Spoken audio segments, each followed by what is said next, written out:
பர்திமேயு சுவிசேஷ ஊழியங்கள் வழங்கும் நற்செய்தி நேரம். தேவ செய்தி பாஸ்டர் ஆர். அகஸ்டின். இந்த நாளில் உங்களோடு பேசி வருகிறேன்.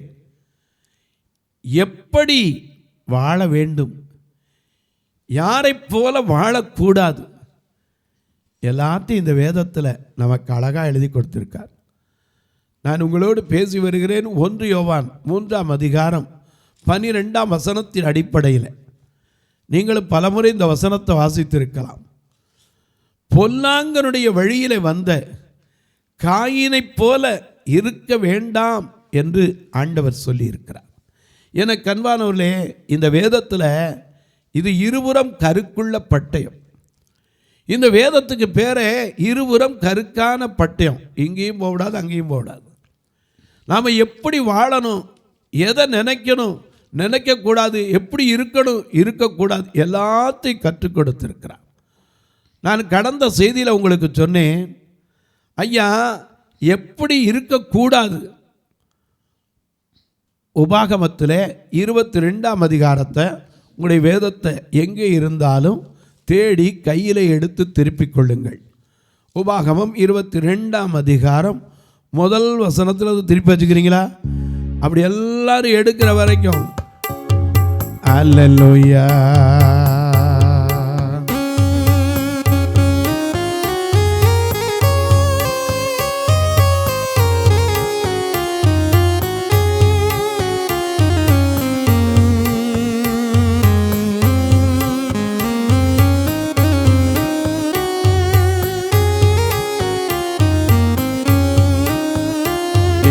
ராஜனின் திருவடிக்கு சரணம் சரணம் சரணம். ராஜனின் திருவடிக்கு சரணம் சரணம் சரணம். ஆத்மநாதனின் மலரடிக்கு சரணம் சரணம் சரணம்.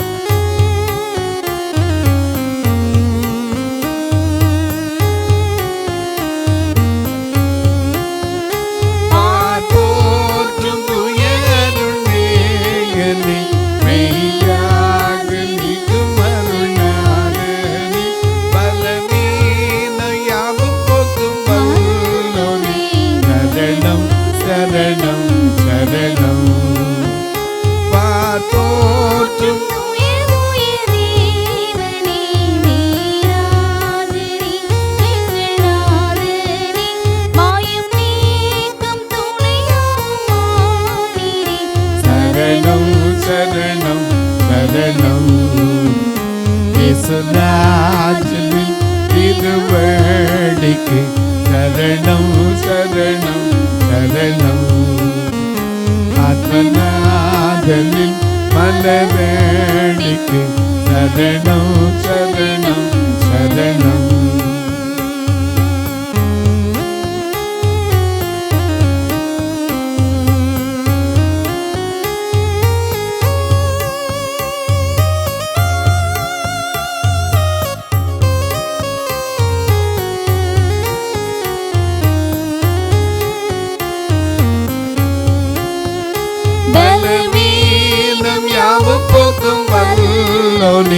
பலனீந்து வலக்கரம் ஆவியாத்ம சரீரத்தை படைத்திலே சரணம் சரணம் சரணம். பலமீன யாவும் போக்கும் வல்லோனே பலனீந்து வலக்கரம் பிடித்தீரே ஆவியாத்ம சரீரத்தை படைத்திலே சரணம் சரணம். ராஜனின் திருவடிக்கு சரணம் சரணம் சரணம். ஆத்மநாதனின் மலரடிக்கு சரணம் சரணம் சரணம். எல்லாம் எடுத்திருப்பீங்க. வாசிக்க சொல்லட்டா எப்படி இருக்கக்கூடாதான், வாழ்க்கையில் எப்படி வேணாலும் இருக்கலாம்னு சொல்கிறாங்க. ஏன்னா வாழ்கிறது கொஞ்ச நாளாங்க எப்படி வேணாலும் இருக்கலாம். ஏன்னா வேதமே சொல்லுதே, உன் ஆத்துமா வாழ்கிறது போல எல்லாவற்றிலும் வாழ்ந்து சுகமாயிரு அப்படின்னு சொன்ன வேதம் இன்னொரு பக்கம் கொரிந்து சபைக்கு சொல்லும்போது எப்படி சொல்றா தெரியுமா? 1 கொரிந்தியர் 7:29-31 வரை வாசிக்க பார்க்கலாம். மேலும் சகோதரரே நான் சொல்லுகிறது என்னவெனில், யாரு? பவுல் சொல்றாரு, நான் சொல்லுகிறது என்னவெனில் இனிவரும் காலம் குறுகினதானபடியால். என்ன இனி வரக்கூடிய காலம் எப்படி இருக்கும்? இந்த காலம் பொல்லாதது, உன்னை கர்த்தர் அழைக்கிறார். இந்த காலம் பொல்லாதது, உன்னை கர்த்தர் அழைக்கிறார். நீ வாழும் வாழ்க்கைதான் அது வாடகை வீடுதான். நீ வாழும் வாழ்க்கைதான் அது வாடகை வீடுதான்.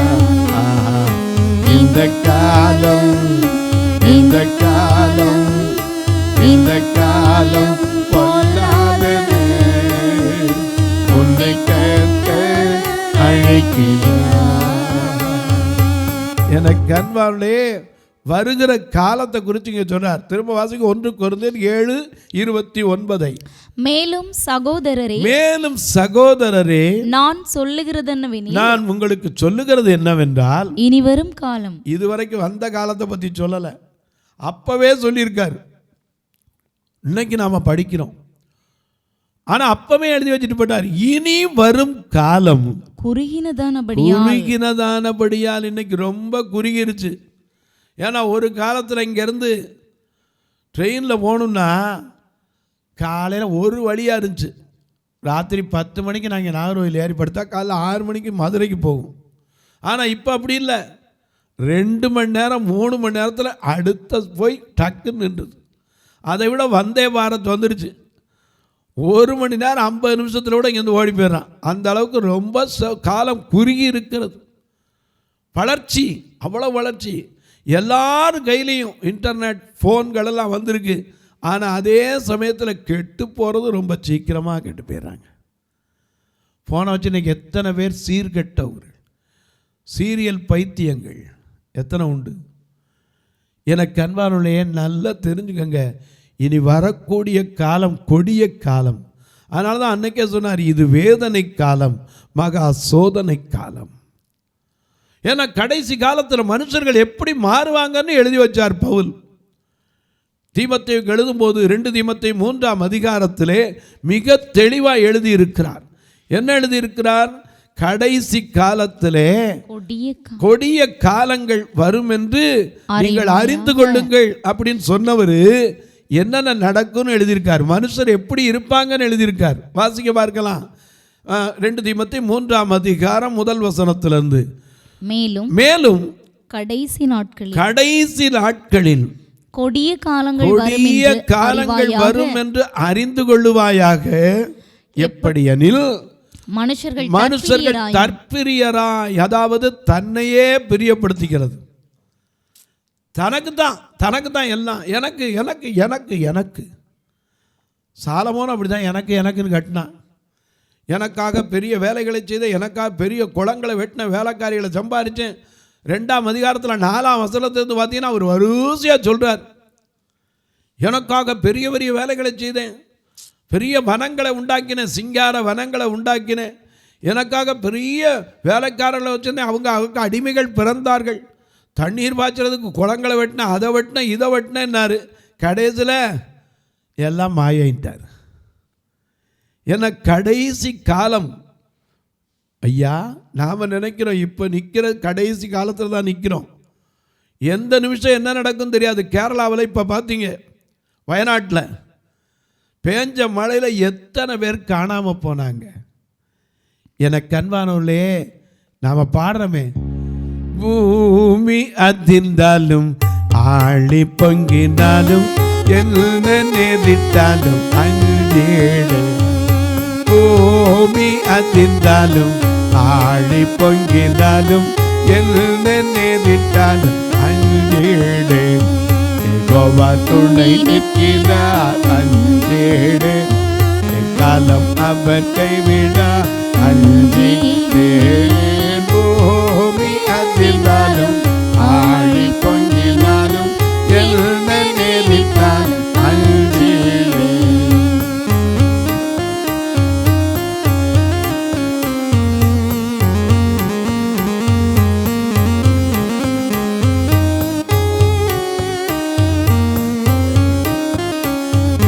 இயேசுநாதர் பாதம் உண்டு நம்புவேன். இயேசுநாதர் பாதம் உண்டு நம்புவேன். பூமி அதிர்ந்தாலும் ஆழி பொங்கினாலும் என்ன நேரிட்டாலும் அஞ்சேடேன். ஏன்னா நமக்கு ஒரு பெரிய பாதுகாப்பு உண்டு. அழகா சொல்றாரு, மலைகள் பெயர்ந்து நடுச்சமுத்திரத்திலே சாய்ந்து அதன் பெருக்கினால் ஜலம் பொங்கி பர்வதங்கள் அதிர்ந்தாலும் நாம் பயப்படும்.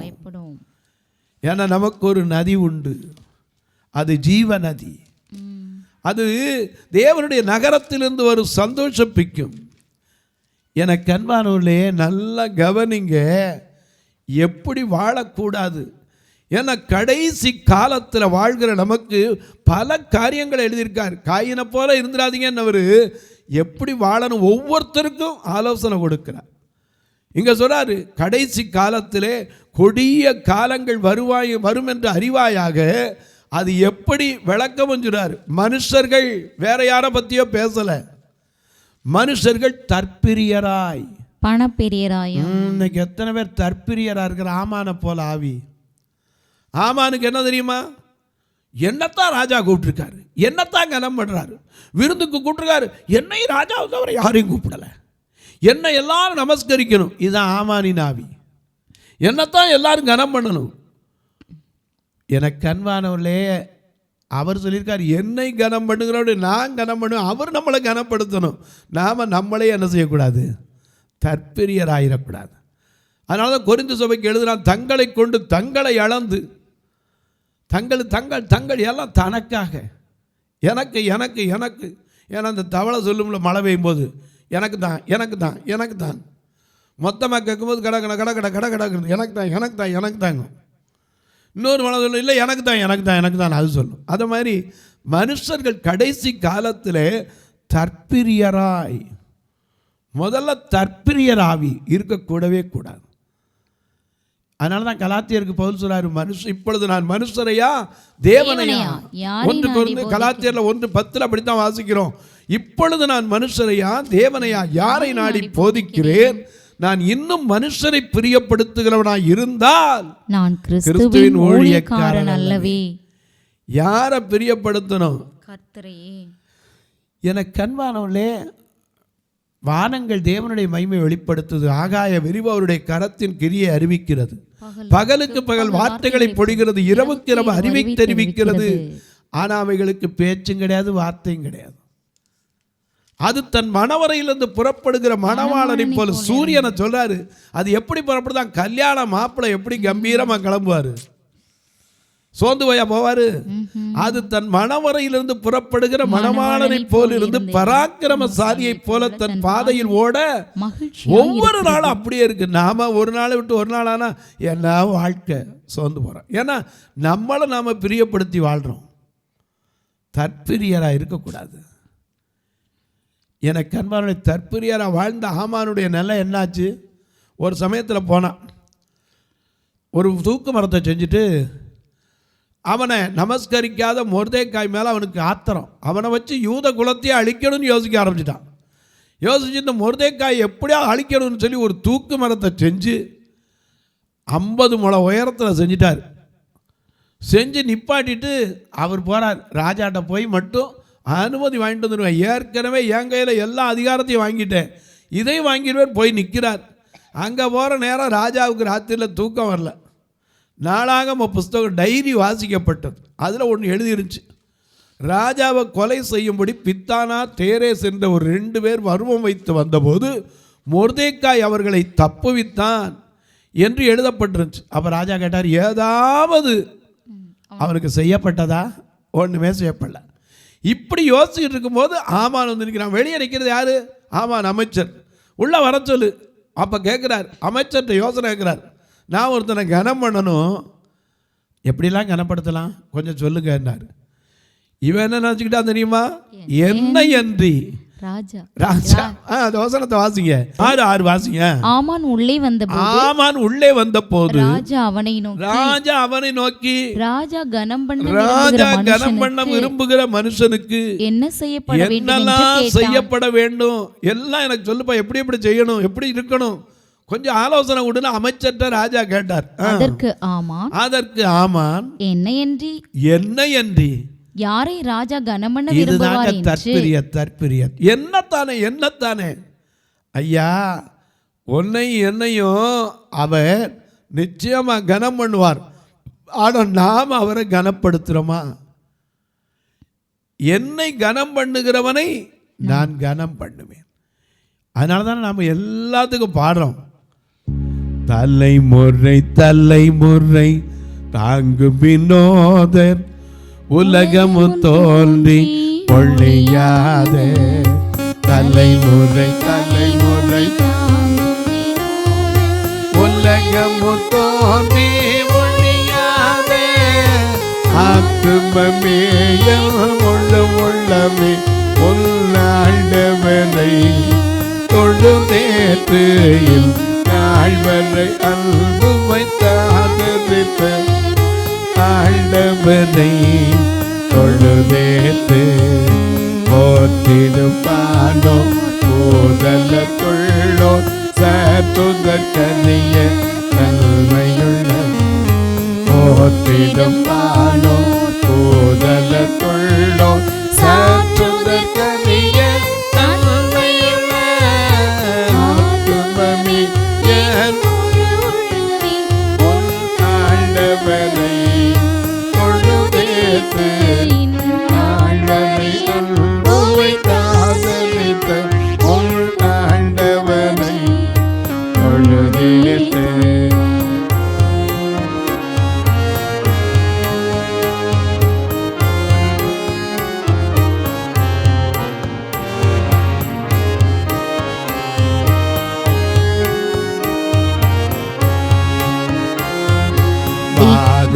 துன்பம் மாற்றி அனந்த போதலும் கைசை உயிர்த்தந்த. பாதை நோய் துன்பம் மாற்றி அனந்த போதலும் கைசை உயிர்த்தந்த. ஆத்துமமே முழு உள்ளமே உன் ஆண்டவரை தொழுதேத்து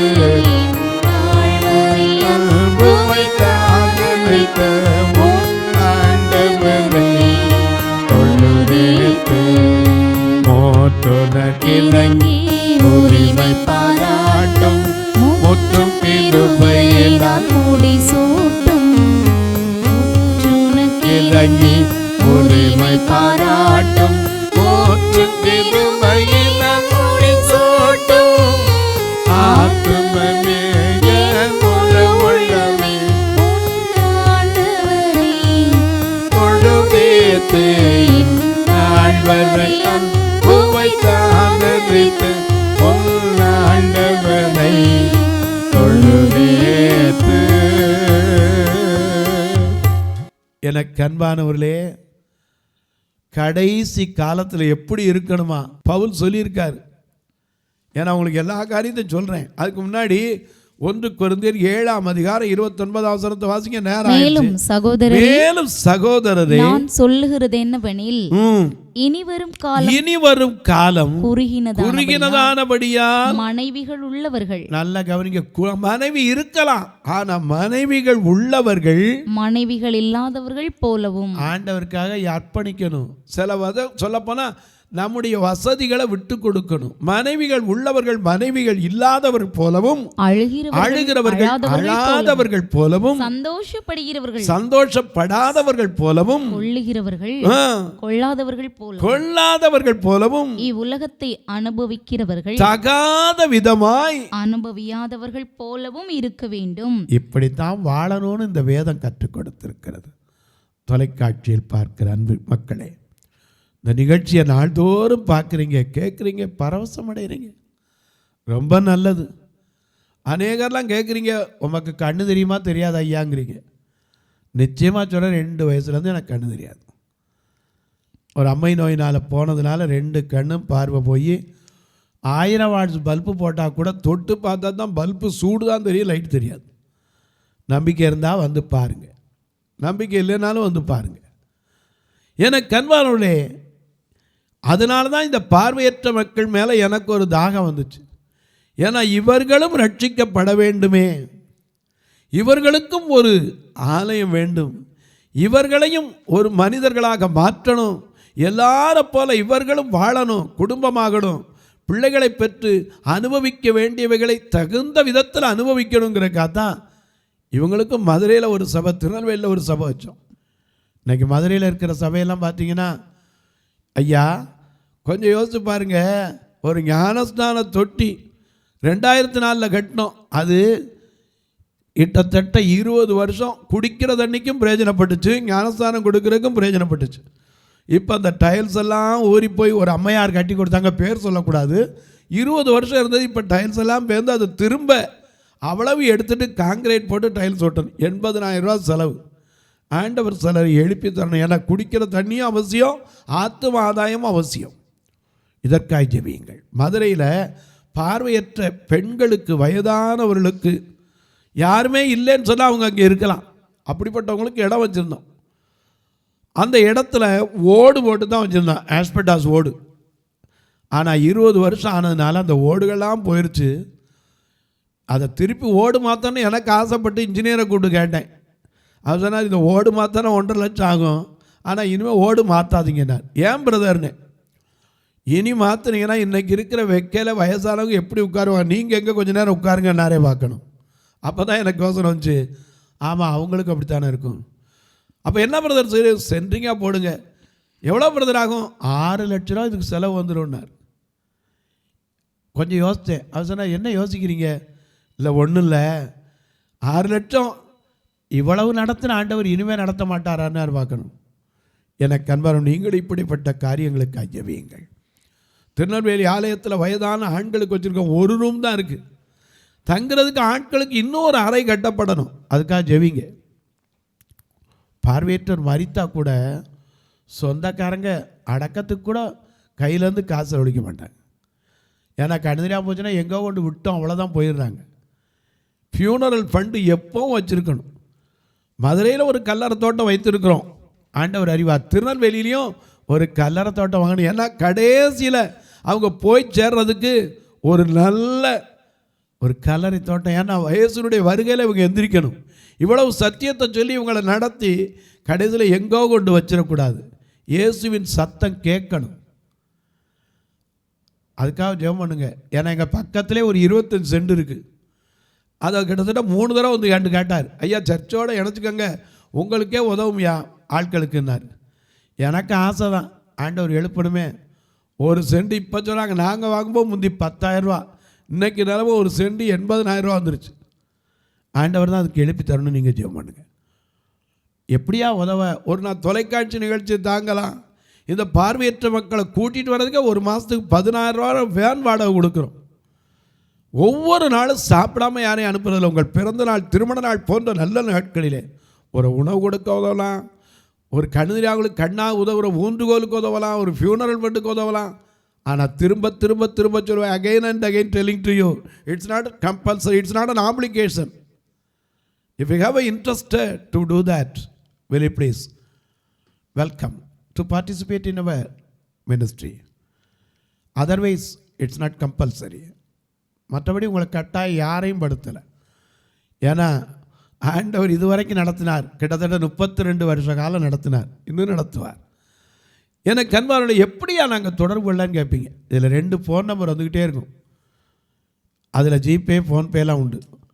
ஒருவேளை நான் சுவிசேஷ பணிக்காக கொடுக்கணும், இல்லை கட்டுமான பணிக்காக கொடுக்கணுன்னீங்கன்னா அதற்கு தனித்தனி அக்கௌண்ட்டுகள் உண்டு. நீங்கள் என்கிட்ட கேட்டால் உங்களுக்கு நம்பர் சொல்லுவேன், விளக்கமும் சொல்லுவேன். உங்களுக்கு அந்த இடத்துல ஆள் இல்லாட்டா கூட நீங்கள் எழுதிக்கலாம், நம்பர் உங்களுக்கு அப்படியே சொல்லுவேன். ஐயா நான் கணக்கு வைக்கணும், நான் வருஷம் முழுக்க தாங்கினாலும் எனக்கு கணக்கு வைக்கணுன்னீங்கன்னா அதுக்கு நம்பர் இருக்குது, என்கிட்ட கேளுங்க தாராளமாக. உங்கள் ஜெபக்காரி எது இருந்தாலும் காலை 10லேருந்து 5க்குள்ளே. அது என்ன பிரதர் 10லேருந்து 5க்குள்ளேங்கிறீங்க? 24 மணி நேரம் ஜெபம் பண்ணுறேன்னு சொல்லிவிட்டு நான் ஃபோனை அட்டன் பண்ணாட்டா என்ன பிரயோஜனம்? 2வது காரியம், காலையில் நான் திருப்பிரசங்கத்து பண்ணுறாள் இன்றைக்கு வரைக்கும். எந்திரிச்சு 6 மணிக்கு வெளியே ரோட்டில் பிரசங்கம் பண்ண போயிடுவேன். ஏன்னா ஜீவனுள்ள நாள் வரைக்கும் அதை செய்யணும், அதுதான் எனக்கு கொடுக்கப்பட்ட அழைப்பும். அதுக்கு போயிடும் உங்கள் ஃபோனை எடுக்க முடியாமல் போயிடும். அதனால் 10லேருந்து 5க்குள்ளே உங்கள் ஜெபக்காரியங்களை சொல்லுங்கள். இப்போது உங்களுக்காக ஜெபிக்கட்டுமா? நல்ல பிதாவே, நன்றியோடு துதிக்கிறோம் சுவாமி. இந்த நல்ல நாளில் நாங்கள் எப்படி வாழ வேண்டும், எப்படி வாழக்கூடாது, சிலரை குறித்தெல்லாம் சொல்லி இருக்கிறீங்க இந்த வேதத்தில். ஆனால் ஒரு மனிதனை குறித்து சொல்லியிருக்கங்க, காயினை போல இருக்க வேண்டாம். எங்கள் வாழ்க்கையில் எப்படியெல்லாம் இருக்கக்கூடாது, இதை கற்றுக்கொண்டு வருகிறோம். எனக்கும் எங்களுக்கும் கற்றுக்கொடு சுவாமி. இந்த ஊழியத்தை தாங்குகிற, ஜெபிக்கிற, கொடுக்கிற எல்லா மக்களையும் ஆசீர்வதி. பிறந்த நாள், திருமண நாளை நினைவு கூறுகிற மக்களுக்காய் ஸ்தோத்திரம். இப்பொழுதும் பிரசவ காலத்தில் இருக்கிற என் அன்பு சகோதரிகளுக்காய் ஸ்தோத்திரம். நிறை மாதத்தில் இருக்கிறேன், பயத்தோடு இருக்கிற பிள்ளைகளுக்காய் ஜெபிக்கிறேன். நாளைக்கு ஆப்ரேஷன், ஐயோ எப்படி இருக்குமோ என்று மனம் பதறவர்களுக்காய் ஜெபிக்கிறேன். இந்த வியாதியின் கொடுமை என்னை வாட்டி வதைக்கிறதே என்று இரவு போய் பகல் போய் இரவு எதிர்பார்த்து காத்திருக்கிற என் அன்பு தாய்மார்களுக்காய் ஜெபிக்கிறேன். திருமணமாகி பல வருஷமாய் குழந்தை இல்லாத மக்களுக்காய் ஜெபிக்கிறேன். திருமண வயது வந்து என் பிள்ளைகளுக்கு ஐயோ ஒரு வாழ்க்கை அமையுமா என்று கண்ணீர் வடிக்கிற மக்களுக்காய் ஜெபிக்கிறேன். ஒவ்வொருவருடைய மன விருப்பங்களையும் சங்கீதம் 20:4 அவர் உன் மன விருப்பத்தின்படி தந்தொழி உன் ஆலோசனைகளை நிறைவேற்றுவார் என்ற சங்கீதக்காரன் வார்த்தையின்படி ஒவ்வொருவருக்கும் நிறைவேற்றும். வானத்திற்கும் பூமிக்கும் சகல அதிகாரம் கொண்ட இயேசு கிறிஸ்துவின் ஈடு இணையற்ற வல்லமையுள்ள நாமத்தில் ஜெபிக்கிறேன் நல்ல பிதாவே, ஆமென். சபை ஆராதனை ஞாயிறு காலை 10 மணி முதல் 12 மணி வரை. இடம் பர்திமேயு சுவிசேஷ ஆலயம், அன்னை சத்யா நகர், இளமனூர் அஞ்சல், சக்கிமங்கலம் வழி, மதுரை மாவட்டம். பின்கோட் 625201 மற்றும் பர்திமேயு சுவிசேஷ ஜெப வீடு, flat number 107, Eden garden, Muthur, Tirunelveli. Pincode 627011. சிறப்பு உபவாச கூட்டம் ஒவ்வொரு மாதமும் 2வது சனிக்கிழமை காலை 10 மணி முதல் 1 மணி வரை நாகர்கோவில் YMCA ஹாலில் வைத்து நடைபெறுகிறது. மற்றும் ஒவ்வொரு மாதமும் 4வது சனிக்கிழமை காலை 10 மணி முதல் 1 மணி வரை திருநெல்வேலி புதிய பேருந்து நிலையம் அருகில் உள்ள கிரேஸ் ஹாலில் வைத்து நடைபெறுகிறது. எங்கள் எல்லா ஆராதனைகளிலும் கலந்து கொண்டு தேவனை மகிமைப்படுத்த அன்பாய் அழைக்கிறோம். உங்கள் உதாரத்துவமான காணிக்கைகளினால் இவ்வூழியத்தை தாங்க விரும்பினால் R Augustine, account number 5021364331, IFSC code IDIB 000B066, Indian bank, BP குளம், Madurai. GPay number 9842181917, BGM ministries மற்றும் 9442559772, பிளைண்ட் மினிஸ்ட்ரீஸ் அகஸ்டின். உங்கள் தொடர்புக்கு பாஸ்டர் ஆர் அகஸ்டின், பர்திமேயு சுவிசேஷ ஊழியங்கள், நாகமலை, புதுக்கோட்டை, மதுரை 625019. தொலைபேசி எண்கள் 9842181917 மற்றும் 9442559772. கர்த்தர் தாமே உங்களை ஆசீர்வதிப்பாராக.